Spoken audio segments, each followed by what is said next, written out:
Assalamualaikum warahmatullahi wabarakatuh. Halo Sobat WK, Sobat Tribun Tangerang. Jumpa lagi dengan saya Eko Priyono, manajer peliputan di Tribun Network. Hari ini kami kedatangan tamu terhormat, Sekjen Asosiasi Pedagang Pasar Seluruh Indonesia atau APPSI, Bapak Mujibur Rahman. Ya. Selamat pagi, Pak. Ya, selamat pagi, Mas Eko. Oke. Ya. Nanti kita akan ngobrolin soal apa sih itu Pak APPSI gitu, apa fungsinya, apa tujuannya, kemudian sampai harapan terhadap pemerintahan Prabowo Subianto, Gibran Rakabuming Raka mendatang. Tapi sebelum ke sana Pak, kita ingin tahu latar belakang Pak Mujib dulu nih. Ya. Saya dengar Bapak dulu penjual soto ya Pak. Nah, Ya. itu boleh diceritain nggak Pak? Apa masa-masa itu tuh gimana Pak? Ya. Baik. Jadi saya ini berangkat dari kampung ke Jakarta merantau itu tahun 97. Lamongan. Ya, Lamongan. Oke. Gitu kan. Datanglah ke sini ya, Ya. pas waktu Krismon ada gonjang-ganjing apa segala macam. Nah, saya itu ikut saudara saya yang beliau itu ikut orang jualan soto di Taman Ismail Marzuki gitu. Ya. Walaupun akhirnya buka sendiri di Cilanda, Ya. di depan Trakindo gitu. Jadi ya saya memang itu belajar. Ya akhirnya di situ ya saya cuci piring, saya ya kan bantu-bantu masak gitu. Sambil belajar itu gitu. Itu. Nah, terus ya akhirnya pengen jualan sendiri. Gitu ceritanya gitu. Ya, akhirnya jualan lah. Jualan jatuh bangun gitu kan. Iya. Kan? Ya akhirnya alhamdulillah sekarang masih ada soto di Taman Ismail Marzuki. Namanya Soto Lamongan Manyo gitu. Oke. Berarti itu punya Bapak yang didirikan tahun berapa? Kalau asal usulnya saya dari tahun 99 sudah usaha sendiri gitu. Nah, bukan terakhir ya, pada 2001 apa 2002 ya. Itu saya jualan di Pasar Enjo Pisangan Lama 2. Oke. Gitu. Jadi di tengah-tengah pasar saya jualan soto, nasi goreng, ada pecel lele, pecel ayam gitu. Wah.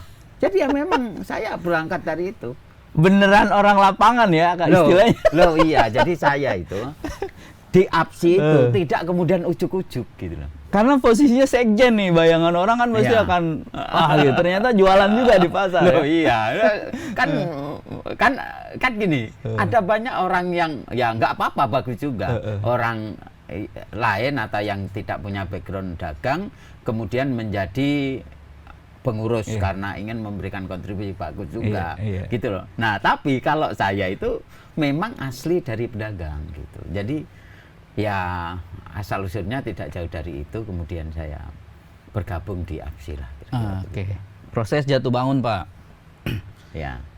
Kan nggak gampang ya. Oke, merintis dengan angan-angan yang Iya. atau cita-cita harapan yang baik pastinya. Iya. Ya. Tapi dalam prosesnya ada hambatan-hambatan. Itu gimana Pak? Apa yang paling Bapak ingat momen itu? Iya, jadi gini.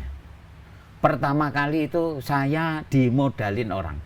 Waktu buka itu? Di dekat sini, di Jalan Karet di depan Makam Karet, di belakang Hotel Said. Oke, ya. Gitu. Dimodalin orang lah gitu. Tapi karena satu dan lain hal, penjualan tidak sesuai dengan ekspektasi, itu akhirnya tidak berhasil lah gitu. Waktu itu dimodalin orang, saya sudah berusaha untuk mencoba Jualan? Iya kan, jualan semaksimal mungkin. Waktu itu saya masih pengantin baru di 2000 21. Iya. Nah, akhirnya gagal lah itu. Oke. Ya Berarti kan? nggak rame gitu ya? Iya, nggak rame, Maunya. nggak Ah, rame. iya. Jadi dari situ Nggak, itu apa? balik Kenapa lagi, menurut Bapak? Rasa atau tempat kan gitu, Pak? susah nyari orang karena di kaki 5. Pekerja atau? Oh iya, pekerja Oke. yang bantuin Iya, gitu. Terus yang kedua saya nggak tahu kenapa asalnya lumayan rame kok kemudian tiba-tiba. Kalau misalnya masalah rasa boleh diicipin di soto saya yang sekarang itu Taman Ismail Marzuki gitu. Jadi ada soto manyo di situ boleh dirasa apakah misalnya termasuk enak atau Iya, nggak iya, enak, tapi saya rasa sih cukup enak lah gitu. Enak lah. Ya, berarti ada hal-hal lain itu ya, kayak pekerja tadi Pak, atau Iya. ada faktor non teknis menurut Bapak? Saya kurang tahu ya, tapi intinya kemudian sepi. Oke. Akhirnya nutup gitu. Heeh. Nah, itu menguatkan dirinya. Loh iya. Terus setelah itu saya buka lagi, jadi beli kios di Pasar Enjo Pisangan Lama 2. Oke. Pisangan Lama 2. Jadi daerah Jatinegara situlah gitu, iya. dekat dengan Cipinang gitu. Nah, saya buka soto lagi di situ gitu. Nah, setelah rame-rame bagus gitu kan. Akhirnya sepi gitu. Gitu. Oh, dalam waktu 2 tahun, 3 tahun? Dalam waktu 3 tahun apa? 3 tahun. Iya, 3 tahunan Iya, lah gitu. iya, Heeh. Ya, asalnya rame itu, sudah rame. Akhirnya sepi gitu. Gitu. Jadi ya Pasang jatuh surut bangun. terus gitu, Pak? Pasang surut, iya. Nah, 2010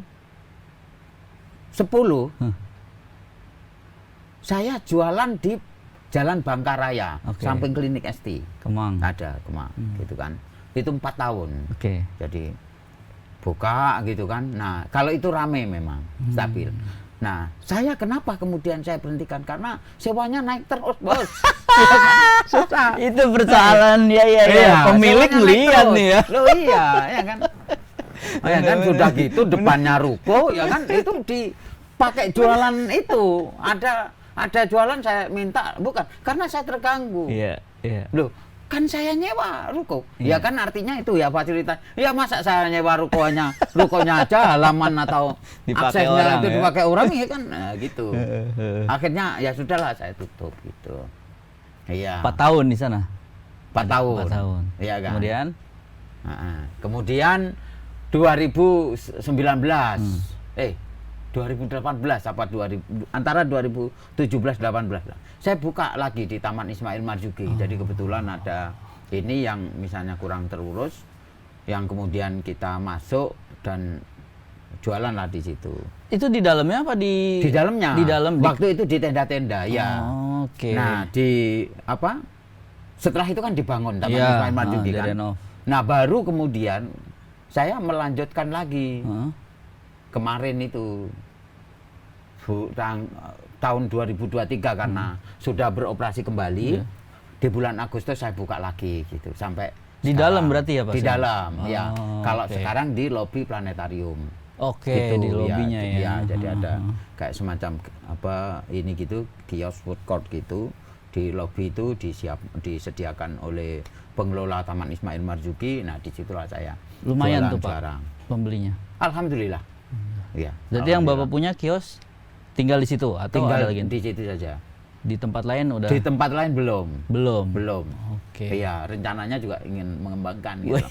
Iya, karena itu Mas, ya paling merdeka ya jadi pedagang. Pedagang ya. Iya.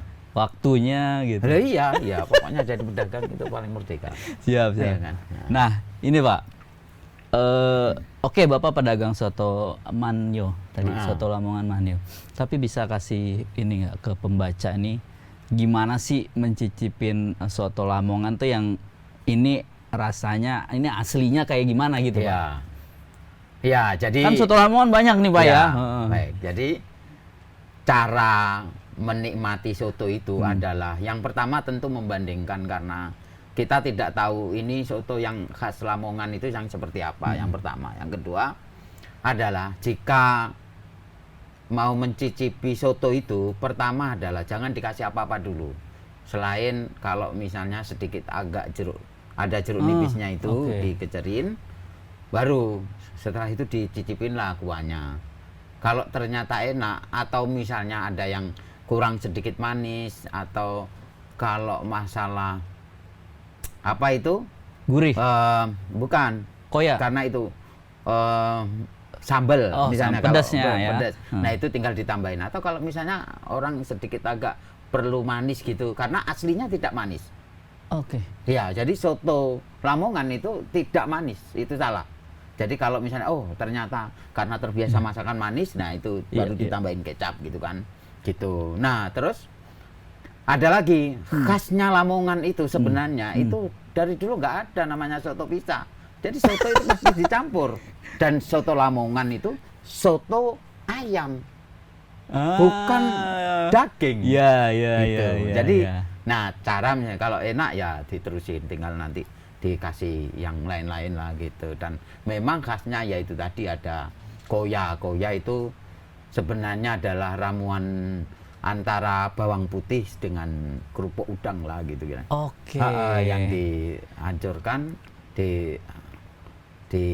dicampur, kemudian dijadikan bubukan itu. Jadi itu sebenarnya gitu. Kalau ini campurannya dari sananya tuh memang udah ada ya apa, kerupuk atau hati ayam pelat, telur puyuh mungkin, itu gimana Pak?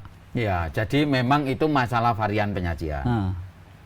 Kan yang dijual itu kan ya memang daging dan sejenisnya. Ya. Walaupun ada bagian dari tulang di situ, kan yang dimakan nggak tulang. Iya. Ya. Nggak tulangnya gitu loh, ya kan? Ya kan pasti ya daging yang nempel di tulang itulah gitu. Nah gitu. Jadi memang itu. Jadi ya di situ ada yang misalnya ada jeroan, ada uritan itu apa tahu nggak yang jalannya kayak usus tapi itu sebenarnya ada jalannya telur. Iya. Gitu. Iya. Nah gitu itu juga enak. Jadi ada yang suka begitu gitu. Nah kalau ini sekarang tips buat temen-temen pelaku usaha juga Pak. Karena kan Bapak tadi udah jatuh bangun. Saya insya Allah ngomong sama orang yang tepat nih. Ya. Karena kan ada yang Ya. di asosiasi tapi kurang mengetahui lapangan gitu. Ya. Tapi kan Bapak bergelut dari 99 kan. Nah, ketika kita pedagang ini menghadapi hambatan, apa sih yang perlu dipikirkan ulang gitu? Atau kita misalnya sudah ada modal atau modalnya habis, itu apa yang perlu kita pikirkan? Jadi Pak? memang gini, dagang ini atau entrepreneur itu perlu ketahanan mental. Oke. Perlu apa ya? Jadi gini, kan ada orang yang misalnya, aduh, nanti kalau misalnya nggak laku, ya kan, aduh, jadi itu susah nyari kerja. Wah, itu saya pastikan bahwa itu bukan pedagang. Oke. Ya, Nggak cocok dia di situ. Nggak ya? cocok. Loh, sudah ada ketakutan. Iya kan? Nah, coba resep dari semua pengusaha. Nggak ada bos yang namanya nggak jatuh bangun gitu loh. Tapi itu harus punya ketahanan. Ya nggak tahu gimana caranya. Saudara saya itu karena tidak punya modal, saya juga. Jadi bekerja tentu di warung soto. Oke. Ya kan? Setelah ngumpulin sedikit-sedikit, begitu dapat modal, dibuat buka usaha. Karena itu salah satu cara untuk meningkatkan pendapatan. Iya. Kalau jadi karyawan ya paling ya kenaikan per tahunnya juga berapa, gitu loh ya kan. Begitu sudah nambah istri, ya kan nggak bisa ya kan. Nambah anak nggak bisa, susah, ya kan, gitu loh maksudnya kan. Coba lah gitu.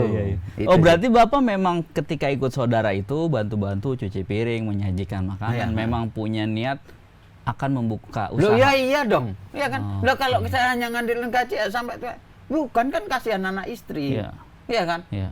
Gitu loh, paling tidak itu kan kita berharap anak mendapatkan akses pendidikan yang baik dan lain sebagainya gitu. Iya. Masa yang paling, aduh, pernah nggak kayak gitu? Aduh, ini kenapa begini lagi? Ada nggak? Ada pasti dong. Ada. Jadi waktu saya mencoba untuk membangun usaha itu juga sempat kecewa juga, sempat stres, sempat awal-awal berarti. Awal-awal. Oke, 2000-an ya. Iya, 2000-an itu. Jadi aduh, kenapa ya begini? Jadi stres. Sudahlah begitu gitu. Ada juga down-nya gitu ya kan. Tapi kan kita nggak boleh down juga, maksudnya nggak boleh berlarut-larut juga gitu. Akhirnya sudahlah, semangat lagi ya kan. Balik Ya, lagi ke tujuan awal ya Pak? Iya. Kalau misalnya perlu kerja dulu, gimana nggak punya modal? Masa kan nggak mungkin juga mencuri ya kan? Kita mau kita mau Iya, utang iya, bank iya. ya siapa percaya juga. Iya, Lu nggak iya. kerja gimana mau dapat utangan? Iya kan? Iya, Ya iya, gitu. Belum lagi ini masalah lagunan juga ini kan. Kita dari kampung kan di Jakarta gimana ya kan? Ya kan KTP aja masih KTP kampung ya. Nah, berarti gini, Gitu. Bapak datang ke sini untuk mengubah nasib Bapak gitu ya? Iya. Heeh. Kalau latar belakang keluarga itu gimana Pak? Jadi gini, ya alhamdulillah kalau keluarga saya itu kalau menurut orang kampung sih sudah dikatakan berada gitu. Jadi kebetulan Sekarang atau masa Bapak nih? ya dari dulu. Oh, oke, ya berada. Iya, ya dari Siap. dari Mbah Buyut kali. Ya, heeh. Gitu. Heeh, Iya kan? heeh.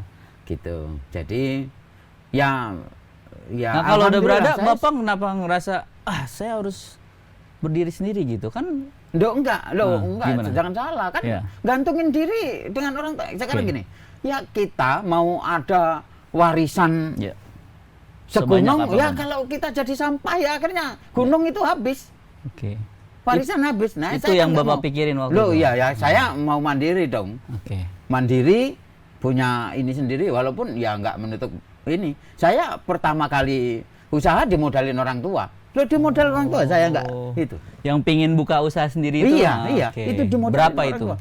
Waktu itu aku dikasih uang 8 juta kalau tidak salah. Ya kan? Bilangnya mau buka sendiri. Iya. Heeh. Kenapa nggak ikut sama saudara itu aja? Lah ya kan sudah. Oh gitu. Pengen buka sendiri loh, iya. Heeh, kan sudah, iya kan Terus? gitu. Heeh. Jadi sudah dimodalin awal lah. Setelah itu saya malu juga. Begini jatuh malu juga saya nyari minta orang tua Oh, iya, gitu loh ya. iya. Makanya kalau background orang tua saya alhamdulillah kan orang tua saya pengajar gitu kan. Oke. Heeh. Apa guru atau dosen? Ya guru. Guru. Ya guru kampung lah gitu kan. Jadi Bapak ibu atau? bapak. Bapak, Iya oke. gitu. Kalau Jadi- ibu rumah tangga? Iya, Oke. ibu fokus di ini gitu dan ada nggarap sawah lah gitu, Ya, ada nggarap tambak ada. Gitu. Jadi memang ini memang dari keluarga yang kalau menurut saya ya alhamdulillah Cukup ya, masih Pak, ya? ya cukup lah gitu karena itu harus disyukuri dan sebenarnya kalau untuk mengakses pendidikan saya Bisa? ya orang tua saya insya Allah bisa Iya, gitu. oke. Ya, Tapi gitu. Ya kan bukan sayanya nakal gitu. Ya kan sudah dikuliahin apa ya kan nggak beres di sekolahin wes nggak bener gitu loh. Iya, Mas. Jadi ya ini memang agak inilah ya kan. berarti gini, Bapak SD, SMP, SMA di Lamongan. Ya, Kemudian kenapa nggak langsung kuliah, tapi pengen ikut saudara? bukan. Jadi gini, Gimana? waktu itu kan saya bosen sekolah. Hah? Bukan, saya itu sudah bosan sekolah. Pernah saya Dari putus SMA sekolah atau nih, dari- tentang pendidikan. Saya mau cerita. Iya. Ya kan? Kan orang tua saya itu karena pingin mendidik anaknya jadi orang itu. Apalagi beliau pengajar ya. Loh iya, dan apa motivasinya ke nak gini? Dalam bahasa Jawa ini. Ya. Sing penting apa? Belajar. Dua ilmu. Iya. Karena kalau belajar dua ilmu itu semuanya nanti akan ikut. Oke. Gitu. Iya. Harta, tahta, Iya. enggak sebutin wanita aja, ya kan? Saya sebutin wanita ya. Ya kan dulu Iya. enggak orang tua saya enggak sebutin Oh, itu, iya. gitu kan? Terus. Seperti Nabi Sulaiman itu, Iya. justru dengan ilmu, Iya. ya kan bisa jadi raja, bisa menguasai, begitu. Jadi motivasinya itu. Jadi nggak pernah nanti kalau sekolah itu misalnya nanti jurusannya ini nanti bekerja dia nggak pernah ngomongin masalah bahwa ketika belajar setelah itu kemudian nanti kamu bekerja itu enggak gitu. Nah itu motivasinya orang tua. Susah pokoknya itu. Wah nggak diiri kerja ya kok. Susah gitu loh. Sampai ngomong gitu, Pak. Loh iya. Jadi waktu kecil itu ya kan subuh dibangunin gitu kan. Bentar, Bapak berapa bersaudara? 4 bersaudara, saya kedua. Oke. Ha-ha. Semua dibangunin. Nah iya, Ya, ya kan oke. itu ya. Subuhan namanya ya, kecil bareng ya. kadang molor gitu. Masa kecil habis apa itu? Habis ini kan dulu itu kalau melihat kalau lagi ada hajatan itu layar tancap. Layar tancap.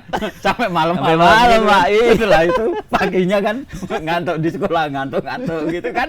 Lah gitu. Jadi memang ini memang ya ada ya anak-anak ya kan gitu. Nah, kelas 4 saya pernah kelas 4 apa kelas 5 ya, saya agak lupa itu. Saya pernah nggak mau sekolah.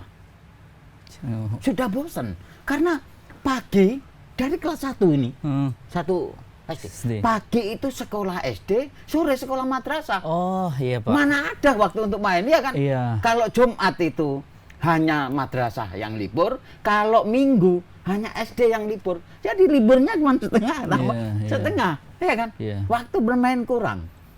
Ya akhirnya itu tadi. Terasa keganggu ya Pak? Pokoknya males lah ya kan. Sudah. Dibujuk lah, ya kan? Halus bujuknya, ya kan? Gitu ceritanya. Ya gitu. Akhirnya itu tadi. Berarti ke SMP sempat nggak mau? Iya, akhirnya enggak. Itu adalah saya sakit karena targetnya kan target dimotivasi kan, targetnya itu sampai kena tipes aku.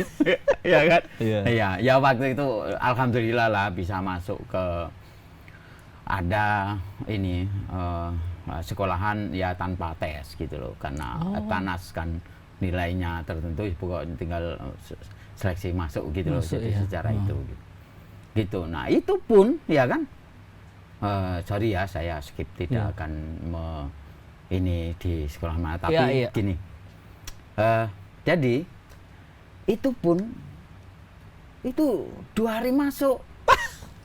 Ya kan 3 hari bolos dalam seminggunya, ya kan kadang 3 hari nggak masuk gitu. Apa? Iya kan, jadi ya masalah. Lu dulu itu cara saya untuk membersihkan absen itu, ya kan? Iya. Itu saya curi buku absennya, saya bawa ini. Bukan, ini ya ini kan ya kan. Iya. Terus Bapak nggak sekolah kemana, main? Main lah, iya. Loh, sekolah itu. Lah kan teman-teman yang lain sekolah. Loh iya, saya itu gini. Bukan, kan saya suka keluyuran. Jadi ini kenakalan saya ya. Tapi jangan ditiru ya, enggak bagus ya. Nah, jadi kalau masuk itu kan sering terlambat. Iya. Jadi setelah pergantian itu, buku saya masukkan lewat jendela. Ya kan, saya nyelinap begitu guru itu mau pergantian, saya nyelinap begitu. Berarti masuknya nggak dari awal ya Pak ya? Iya, ya kan. Waduh, itu SMA, SMP, dari SMP? Bukan, itu SMP, Sanawiyah. Oke. Iya. SMA? Nah, SMA ini saya ikut persamaan. Oh, oke. Iya. Yang nggak naik tadi berarti SMP? Atau SD? Bukan, saya nggak pernah nggak naik. Oh, oke. Iya. Masa bandel aja ya? Masa bandel aja gitu, ya kan. Hanya itu tadi ya memang. Mohon maaf. Jadi Pak Ibu Guru di Lamongan tolong deteksi nih muridnya. Iya. Gitu. Nah, oke. Kuliah tuh beres, SMA beres, terus kenapa nggak di sana kuliah gitu? Kenapa? Enggak, jadi kan gini, aku kan pengen juga pengen ngerasain lah kuliah gitu. Saya kebetulan itu suka politik internasional, makanya saya masuk hubungan internasional gitu. Nah, pilihannya waktu itu saya di satu sekolah yang lumayan agak murah kan gitu. Ya kan, bukan ini menyelesaikan kantong nih gitu, ya kan. Gitu. Nah, akhirnya saya masuk tahun 99. Ya. Gitu kan. Masuk tahun 99. Terus 2001 itu saya nikah. Oh. Iya. Jadi tiba-tiba aja tiba-tiba aja nikah atau memang udah berencana? Maksudnya ketemu jodoh kita nggak tahu? Ya, bukan, ketemu seseorang yang waktu itu saya sangat cintai. Saya nggak tahu jodoh nggak, tapi alhamdulillah sampai sekarang sudah 22 tahun, 23 tahun. Iya kan? Iya. Nikah lah pokoknya. Ya, nikah lah pokoknya. Ya modalnya? Hah? Modalnya minta dari lagi. Orang tua. Loh, saya waktu itu nggak kerja saat itu. Iya kan? Dari orang tua. Oke. Nggak punya uang. Iya kan? Mas kawin itu saya minta orang tua. dari orang tua, ya kan? Iya, iya. Tinggal ngekos lah ya, ngontrak di sini. Iya, berarti. iya. Sambil jualan Ngekos. soto. Sambil ikut orang. Ambil ikut orang masih. Oh, iya, iya, iya, gitu. Jadi Oke. gini, pernah gabung dengan teman, terus kemudian ya berhenti, ya kan? Iya. Terus ini lagi, oh gitu. Jadi makanya itu tadi kan selang-seling itu, jadi terus ya kerja ikut orang, ya kan? Iya, jadi ya gitulah kira-kira. Jadi setelah itu sering cuti masuk lagi, ya kan? Cuti masuk lagi gitu. Sampai semester 6 saya sudah selesai itu. Saya ingat banget, saya menyelesaikan 119 SKS, ya kan. Oke. Setelah itu cuti, kebablasan sampai sekarang. Ya kan? mau nerusin lagi nih gimana caranya, ya kan. Iya, gitu. Tinggal 1 semester, setengah semester kali Pak. Iya, satu semester, Iya, 1,5 semester lah iya, gitu ya. iya, 2 iya. semester lah gitu. Ya, itu baru itu. Gitu kira-kira. Oke. Itu ceritanya, ya kan. Tapi kan sudah sampai titik sekarang, artinya Heeh. meskipun Bapak bukan karena nggak mampu ya Pak. Ini karena Enggak, pilihan-pilihan ya. Iya, pilihan. Bukan, karena gini. Kan saya sudah punya anak istri. Ya, oke. Iya kan, anak saya lahir tahun 2001 akhir. Oh, Jadi cepat setelah langsung nikah, ya. setelah oke. nikah itu cuman ya libur 1 bulan lah Iya, gitu kan. iya. Setelah itu istri saya isi. Nah itu ya akhirnya pilihannya Iya. ini mau kerja apa mau terus kuliah gitu loh, ya kan. Ya kan ini tanggung jawab nih gitu loh. Kalau Iya. kalau kuliah itu ya itu kan kebutuhan tersier. Iya kan? Iya. Kebutuhan penunjang. Iya. Tapi kalau nafkahin itu kan wajib, Bos. Iya. Iya kan? Ya susah gimana, ya kan? Iya. Ya mendahulukan itu ya, walaupun ini tadi jatuh bangun. Pokoknya jangan sampai itu loh. Jadi saya ketika ngisi itu saya ngojek payung juga. Hah? Duh, saya ini pernah ngojek payung di Taman Ismail Marzuki. Duh, itu bener. Oh. Ya kan? Kalau waktu hujan-hujan itu kan habis selesai itu apa 21. Jadi dulu kan ini apa? Jadi selesai nonton bioskop atau kalau ada acara kan kadang parkirnya itu agak jauh. Iya. Nah, itu saya ngojek payung. Oh, lama tuh Pak. Ya pokoknya kalau ada itu saya enggak itu nyemer aja. Loh, saya jualan koran, jualan majalah. Iya. Iya di Gunung Sari, di mana Hayam Wuruk, di Petojo gitu. Jadi memang saya sebenarnya punya keinginan jualan karena itu cara saya. Kalau saya jadi itu ya kan UMR nanti naik Iya. sekian persen, nanti sekian persen, ya kan capek Bos.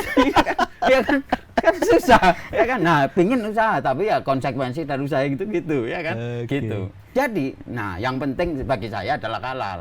Iya. Waktu saya ngojek payung itu juga berapa gitu ya terserah. Ya ada yang waktu itu ngasih 5.000. Alhamdulillah sudah banyak banget ya kan. Bener itu. Iya kan? Karena saya Bapak nggak pernah itu. tarifin tuh? Nggak pernah. Aku nggak mau. Ada yang nggak ngasih? Seikhlasnya saja. Enggak, karena kan Oh, itu enggak. nggak Tapi mungkin ya, ya? karena itu ya kan. Tinggal nominalnya aja beda-beda. Iya, ya? nominalnya Iya, aja iya. beda-beda. Tapi berapapun saya ikhlas karena saya sudah bilang bahwa ketika ditanyain itu terserah. Gitu. Nah, ini si pedagang soto kok bisa kepikiran gabung asosiasi pedagang pasar seluruh Indonesia? Oh ya, jadi Gimana ceritanya tuh? ya. Jadi waktu itu kan gini. Saya jualan di Pasar Enjo Pisangan Lama 2. Ya. Iya kan? Nah, karena kan memang di pasar ini kan ada banyak permasalahan. Iya. Gitu. Iya. Iya kan? Nah, saya diajaklah oleh salah satu pendiri namanya Pak Hasan. Waktu itu ketua Kopas Pasar Oke. Enjo gitu. Jadi pendirinya APSI ini ya tokoh-tokoh pedagang gitu terutama di DKI Jakarta Iya, gitu kan. Gitu. Orang lapangan juga ya? Pak? Orang lapangan Oke, juga oke. gitu. Saya diajak lah kan APSI itu badan hukumnya April 2004. Oh. Saya bergabung Mei 2004 Oke. gitu ceritanya. Hmm. Wah, karena ini membantu banyak orang nih. Ya saya semangat. Oh, Disitulah saya ya kan itu aktif di Asosiasi Pedagang Pasar gitu loh, ya kan.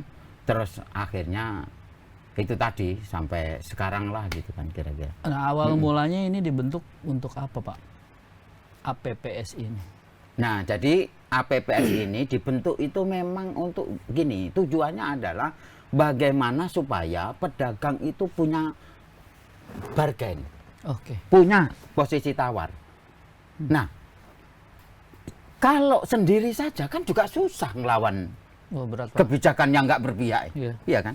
Ya, akhirnya ya teman-teman tokoh-tokoh ini, tokoh-tokoh pedagang ini membuat satu perkumpulan lah namanya Asosiasi Pedagang Pasar itu untuk itu tadi supaya apa? Dengan bersama-sama, dengan terorganisir itu mempunyai posisi tawar yang baik. Dalam rangka apa? Untuk mengadvokasi, untuk membela teman-teman pedagang.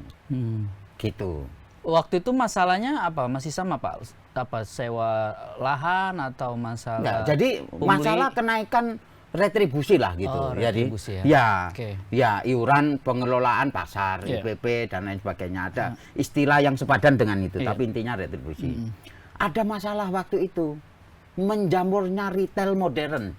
Oh, Makanya kita pernah punya program waktu itu.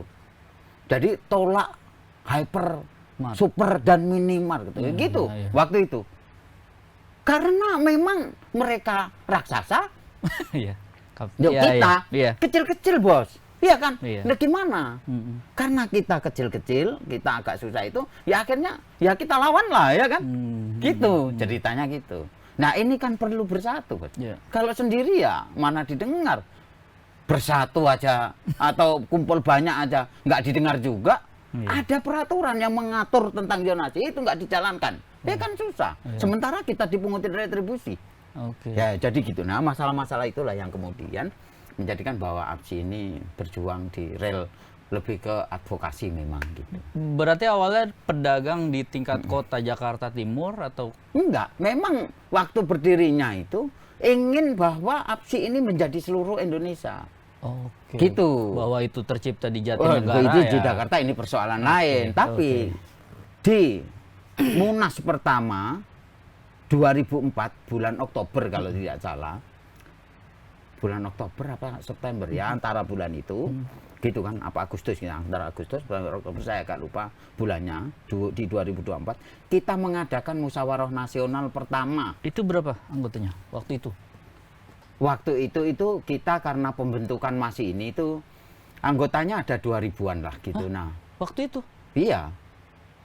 Waktu itu? Iya. Udah seluruh Indonesia gitu, Pak? Kita itu ada, saya lupa ya, tapi ada dari Bali, dari Bengkulu, dari Sulawesi Selatan, ada dari sudah terbentuk. Jadi pergerakannya memang udah lama ya? Loh iya. Jadi kan karena punya jaringan misalnya ketua misalnya ketua pusat koperasi pasar misalnya Bengkulu gitulah. Lah itu kita ajak untuk bergabung. Terus misalnya yang Jawa Tengah gitu tokoh. Jadi memang kita sudah punya jaringan gitu. Jadi waktu itu ada tokoh Pasar Johar yang namanya Pak Rahman gitu kan misalnya, itu yang Jawa Tengah ya itu. Nah, itu kita ajak bergabung. Sehingga apa? Kita undang mereka untuk yuk mari kita bangun APSI bersama-sama gitu. Kita buatlah musyawarah nasional pertama waktu itu. Gitu. Jadi, nah saya sebagai supporter aja. Keputusannya waktu itu apa, Pak? Ingat nggak? Munas itu. Apa yang dihasilin? Itu memilih ketua umum dan membentuk kepengurusan. Pertama kalinya karena baru pertama kali. Iya. Terus menetapkan anggaran dasar, anggaran rumah tangga gitu. Karena kan waktu di awal itu kan kita berdirian, tapi kan kita mau besarkan. Oleh karena itu ini kan kalau misalnya kita rekrut keanggotaan dulu baru ini ya kan agak lama juga benar. Siapa nanti yang akan sosialisasi di daerah-daerah itu kan. Maka kemudian dibuatlah misalnya si yang kita kenal itu sebagai PIC atau sebagai karateker yang mensosialisasikan gitu. Itu. Nah, manfaatnya apa, Pak, waktu itu? Maksudnya apa yang pengen ya selain untuk melawan tadi, Pak? Manfaatnya apa? Atau ada iurannya nggak? Atau seluruh pedagang pasar otomatis bisa masuk? Atau harus daftar, harus bayar? Gimana? Iya, jadi begini, Pak. Dulu kita itu, dan sebenarnya sampai sekarang, itu menerapkan sistem keanggotaan terbuka. Oke. Keanggotaan terbuka itu maksudnya adalah ya semua pedagang kita anggap sebagai anggota. Iya. Kenapa? Misalnya, ketika ada masalah di pasar, walaupun yang menyatakan bergabung dengan APSI itu 10, yang kita advokasi itu hanya 10 orang atau semua pedagang. Semuanya, Pak? Semuanya, iya itu. Gitu. Gitu. Iya. Iya. Jadi karena dia bukan anggota nggak kita advokasi, nggak gitu ya? Enggak gitu, nggak bisa dong. Oke. Karena kita nggak mengadvokasi individu. Oke. Kita mengadvokasi statusnya pedagang, gitu loh maksudnya. Jadi kalau misalnya perjuangan terhadap retribusi, perjuangan terhadap peremajaan, perjuangan itu ya semuanya, kita advokasi, iya, gitu. Oke. Iuran, Pak? Nah, iuran tidak perlu atau belum pernah ada iuran di APSI, gitu. Ya pernah lah ada. Bukan pernah ya, tapi intinya gini, jadi ada sebagian itu yang karena satu kegiatan itu jadi mengumpulkan bukan iuran, yaitu apa itu? Sumbangan. Ya sumbangan sukarela lah gitu. Ya. Kadang dikolek-kolek gitu. Iya. Kadang ada yang ya sudah setiap bulan untuk kas, untuk nanti kalau ada iya. kegiatan-kegiatan ada. Tapi secara ini di pusat itu belum pernah memungut iuran lah dari anggota gitu. Gitu. Nah ini kan masalahnya banyak ya, Pak, pedagang pasar ini. Iya. Apalagi yang Bapak perjuangin dari 2004, sekarang makin masif nih, Pak. Iya. Yang Bapak lawan.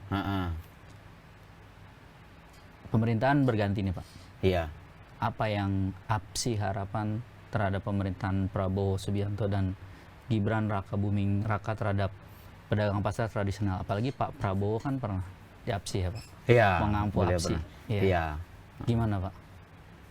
Jadi gini, kalau harapan terhadap pemerintahan baru tentu kita berharap pemerintahan ini bisa mewujudkan cita-cita yang dijanjikan misalnya selama dalam kampanye. Dan memang Pak Prabowo ini orang yang sebenarnya concern terhadap terhadap permasalahan bangsa gitu kan. Makanya beliau concern terhadap food estate, ketahanan pangan dan lain sebagainya lah gitu. Nah, APSI ini kami berharap kami bisa memberikan kontribusi juga terhadap negara karena selama ini juga kami memberikan kontribusi terhadap negara melalui apa? Retribusi gitu kira-kira. Ya walaupun ada juga pedagang yang nakal-nakal yang tunggu nunggak-nunggak dan lain sebagainya, tapi kan secara umum kan ada pendapatan di sana. Pendapatan daerah atau karena ini dibangun oleh daerah ya, jadi pendapatan pajak, daerah dari retribusi itu gitu. Jadi APSI ingin memberikan kontribusi dalam menjaga stabilitas harga, dalam melancarkan distribusi supaya itu masyarakat itu mudah mengakses itu membeli barang-barang kebutuhan gitu, terutama kebutuhan pokok dan lain sebagainya gitu. Jadi APSI ingin berkontribusi di sana. Gitu. Oke, Pak. Terakhir, Pak. Sekarang kan pilihan balik ke warga ya, Pak? Iya. Kami, kita mau belanja di mana balik ke masing-masing ya, Pak? Iya. Kenapa kami harus belanja di pasar tradisional? Kira-kira gitu. Oh iya. Jadi gini. Di pasar tradisional itu yang saat ini itu masih lebih murah untuk produk-produk segar. Oh, oke. Daripada di retail-retail modern atau di tempat lain. Boleh dicek. Sayur mayur, buah-buahan dan lain sebagainya. Gitu. Walaupun ya kualitasnya juga variatif.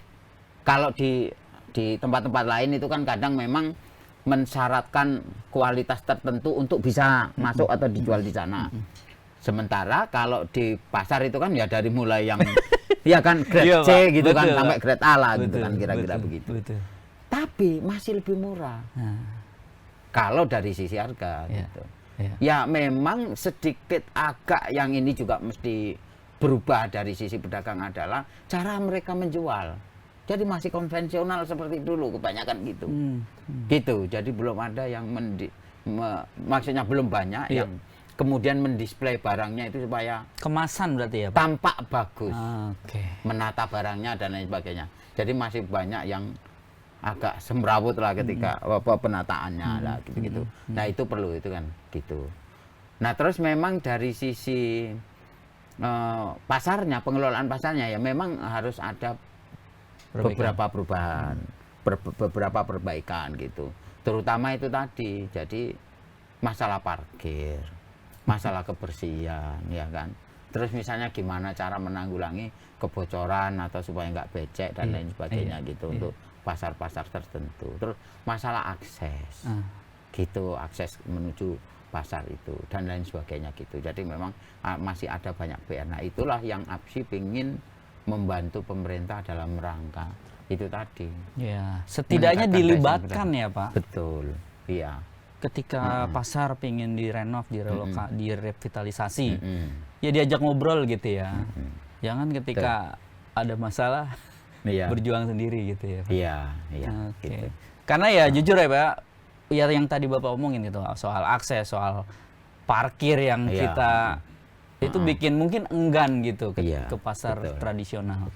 Mudah-mudahan didengar nih Pak, obrolan kita masih akan berlanjut soal pasar tradisional ini karena banyak problem yang harus dipikirkan seluruh pihak nih Pak, stakeholder.